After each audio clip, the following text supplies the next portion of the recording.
Okay, today we want to talk about a recent case study. We did this deal earlier this year.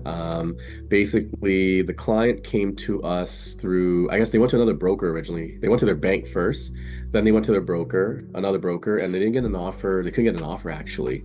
And what was the challenge of this deal? Like, why couldn't they get an offer? I'm just trying to, The property was dated. They didn't have proper financials. They were very unorganized. yeah, So they were offered a really high private rate. So they actually got an offer, but it wasn't even enough funds. They need yeah, at least 75%, but it's yeah. actually really hard to Maybe it get was lower. 75% loan value now. So we were able to kind of step in and kind of like assist them in that part of the two-part plan. It was only 4 weeks to closing, so it was really, really tight, if you remember that we did earlier Yeah. this year.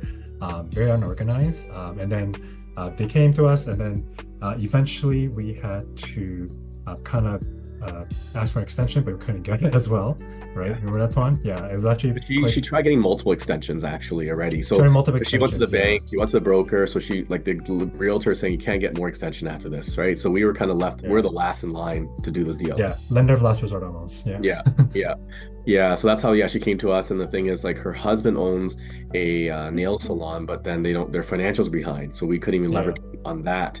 Mm. So and what the purpose of this was that the client currently rents on the residential side, they don't own their own home, and on the commercial side, they also don't. They also lease the commercial space. So this was a unique property where downstairs a commercial retail unit or CRU and upstairs a residential unit. So I think the purchase price was around 1.2 million only around there, right? So at 1.2 million, Yep, 1.25 million. Yeah, yeah, around at there. Yeah, 1.2 million, she gets to own her own home and her husband gets to operate their own business out of it, which is a yeah. good plan.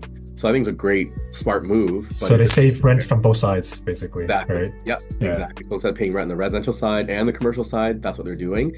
But to accomplish that, we had to, because of the given the tight timeline, we had to go with a B lender, slightly higher rates.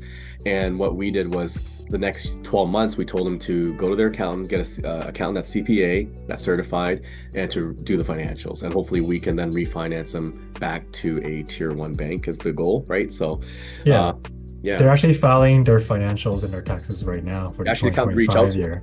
Yeah. Yeah, so we should be getting those soon, and we can probably switch them back to a tier one lender for a long-term solution after that. But we were able to at least help them close with like a B lender, not quite private rates, and they actually save a lot of money every month Yeah, just a from lot of that. money, and we got Like, them 75%. got some Uh, 7%. It's yeah, very, very tough these days to get that kind of loan value. Yeah. yeah. And then the other, I remember this deal too, was that the down payment was coming from different sources, family members. Yeah, yeah. So that's So a the big, AML part was hard too because it's like six different sources all like yeah. contributing to this purchase. Yeah. This wasn't a bankable deal right off the bat, but I think our No. goal, like we don't usually want our clients to go to a tier two, tier three bank lender unless you have to. And if we do take them there, our goal is always to look at solutions to bring them back to a tier one bank, right? So that's Yeah. the game plan now.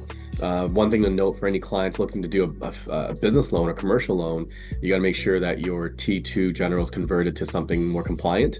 That's done by a certified accountant that has their CPA and it has to be done.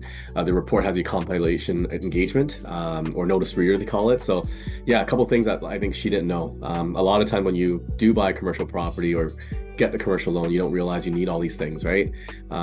So, unfortunately, this situation, we couldn't get her a lower rate, but fortunately, we were able to get her a great setup, I think, for her long-term investment, right? So, yeah, overall, I think it's a win-win for her, and hopefully, we can help her get refinanced afterwards.